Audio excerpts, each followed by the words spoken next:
Gente, eu vou estar falando com vocês agora sobre a assistência ao pré-natal. O pré-natal, ele é importante porque ele permite prevenir e identificar precocemente patologias materno-fetal, né? Permitindo que o bebê se desenvolva bem e reduzindo o risco para a gestação. Ela tem como objetivo preparar a gestante para o parto, pós-parto e os cuidados à criança, também conhecido como puericultura. Fornecer orientações sobre hábitos de vida e higiene, orientar quanto à alimentação, o que essa gestante deve consumir e o que ela deve evitar, orientar e tratar as queixas da gestação, tratar doenças existentes como hipertensão, diabetes.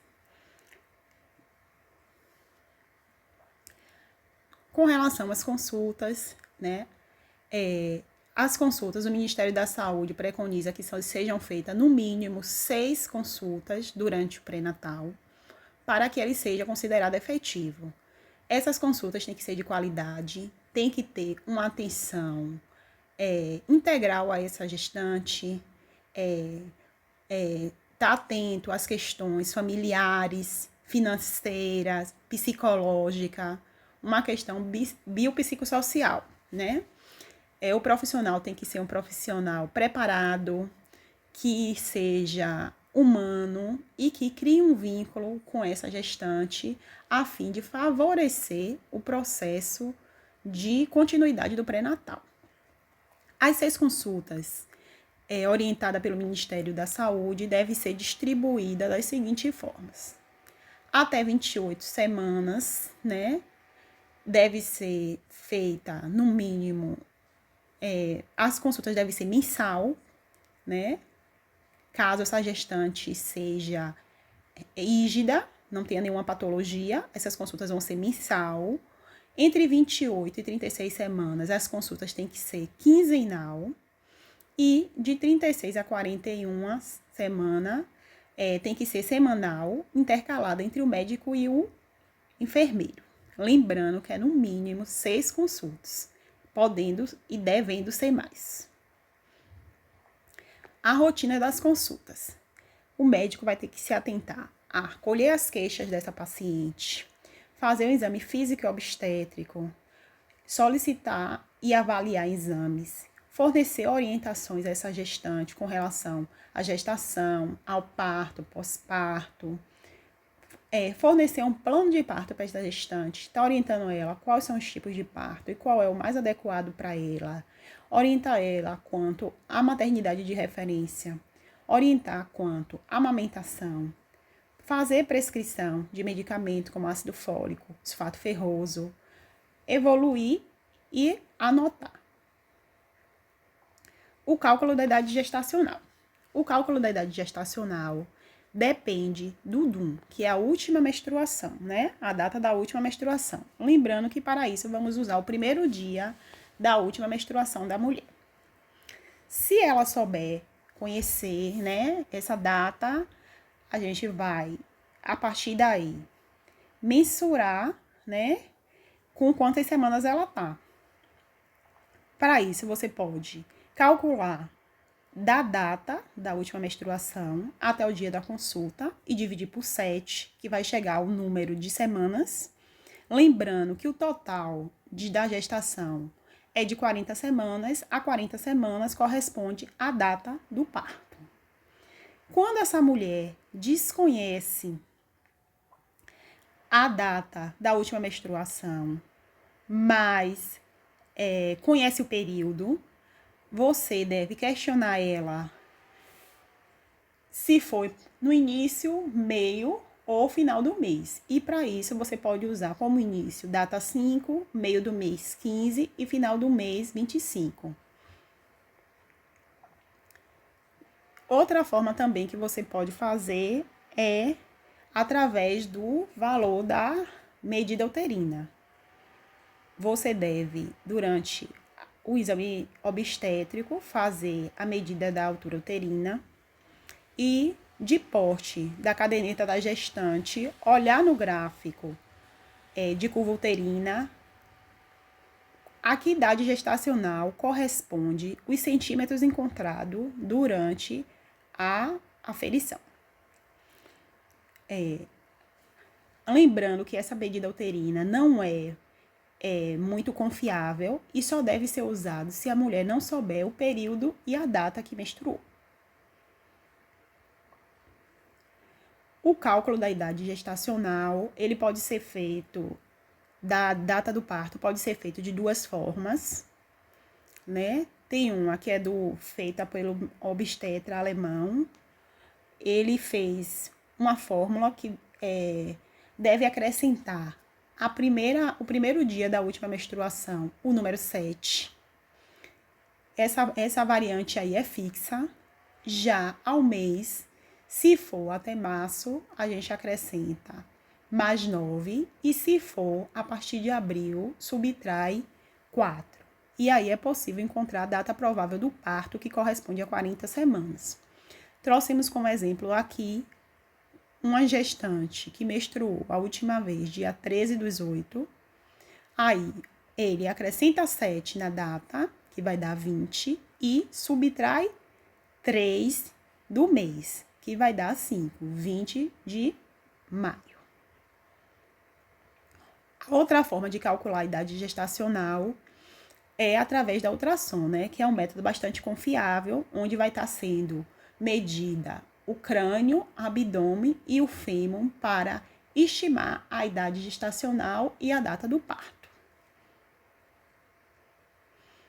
Agora, falando sobre o exame obstétrico, trouxemos a manobra de Leopold, que vai ser feita de 4 períodos, né? A primeiro vai verificar a situação fetal, né? Que vai ver se esse feto está longitudinal, transversal ou oblíquo. O segundo vai verificar a posição fetal, se é esquerda ou direita. A apresentação fetal, se ele está pélvico, cefálico ou córnico. E o último vai estar verificando o encaixamento desse feto, se ele já está encaixado ou se ainda está alto. Com relação às vacinas, a gestante tem algumas vacinas que devem ser tomadas. Entre elas temos o tétano, né? O tétano é difteria e tétano, ADT, que é difteria e tétano. Ela deve ser 3 doses. Se a gestante já tiver o esquema completo, tem que se atentar que agora é preconizado que a gestante tome uma dose de DTPA. A DTPA, ela é difteria, tétano, mais o coqueluche. E ela deve ser tomada por todas as gestantes, a partir de 20 semanas.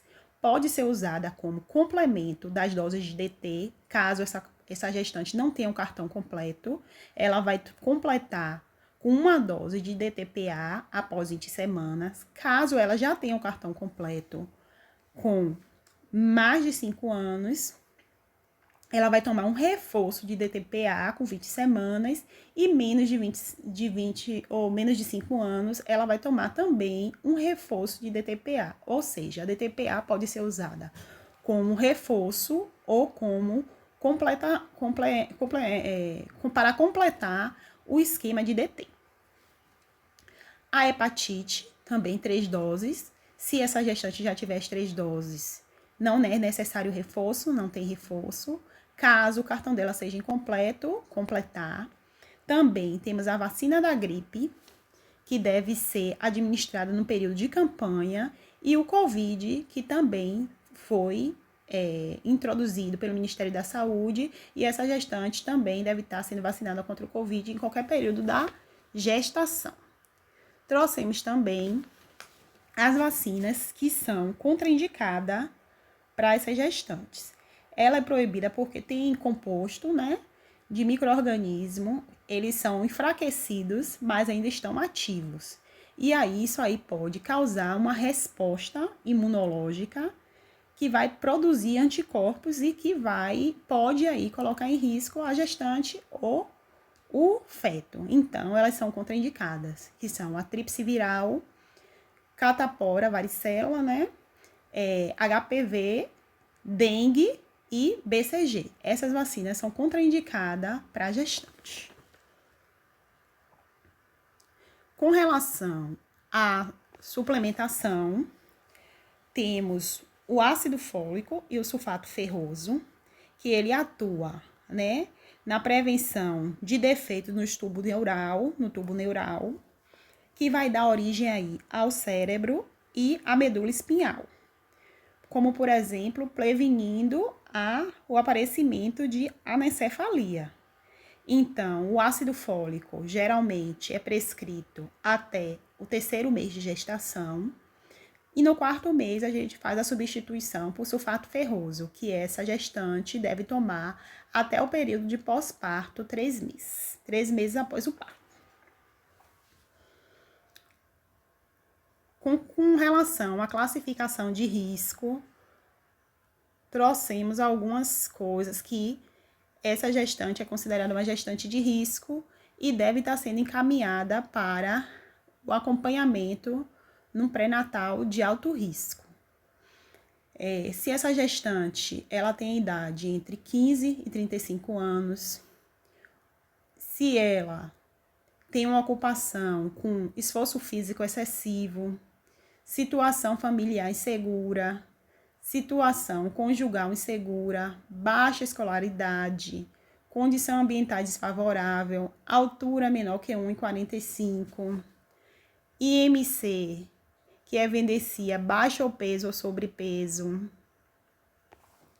fatores relacionados à história reprodutiva, recém-nascido com restrição de crescimento, pré-termo ou mal formado, macrosomia fetal, síndromes hemorrágica ou hipertensiva, nuliparidade ou multiparidade, cirurgia uterina anterior, 3 ou mais cesáreas, fatores relacionados à gravidez atuais, ganho ponderal inadequado, infecção urinária,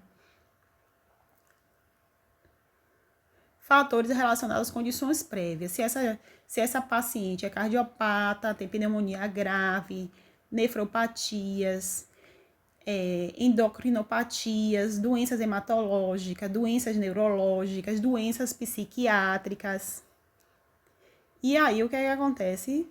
Dentre esses, temos os que são de encaminhamento para urgência e emergência.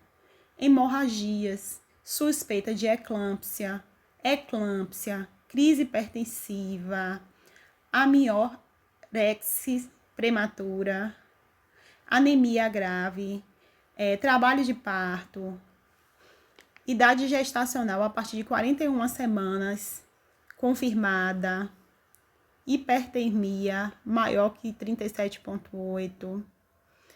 E assim, durante essas coisas aí, a gente tem que identificar se há necessidade dessa paciente ser encaminhada para o pré-natal de alto risco, tá fazendo um relatório e encaminhando ela para que ela possa ser acompanhada no pré-natal de alto risco, certo? Eu agradeço e desejo a vocês uma boa prova.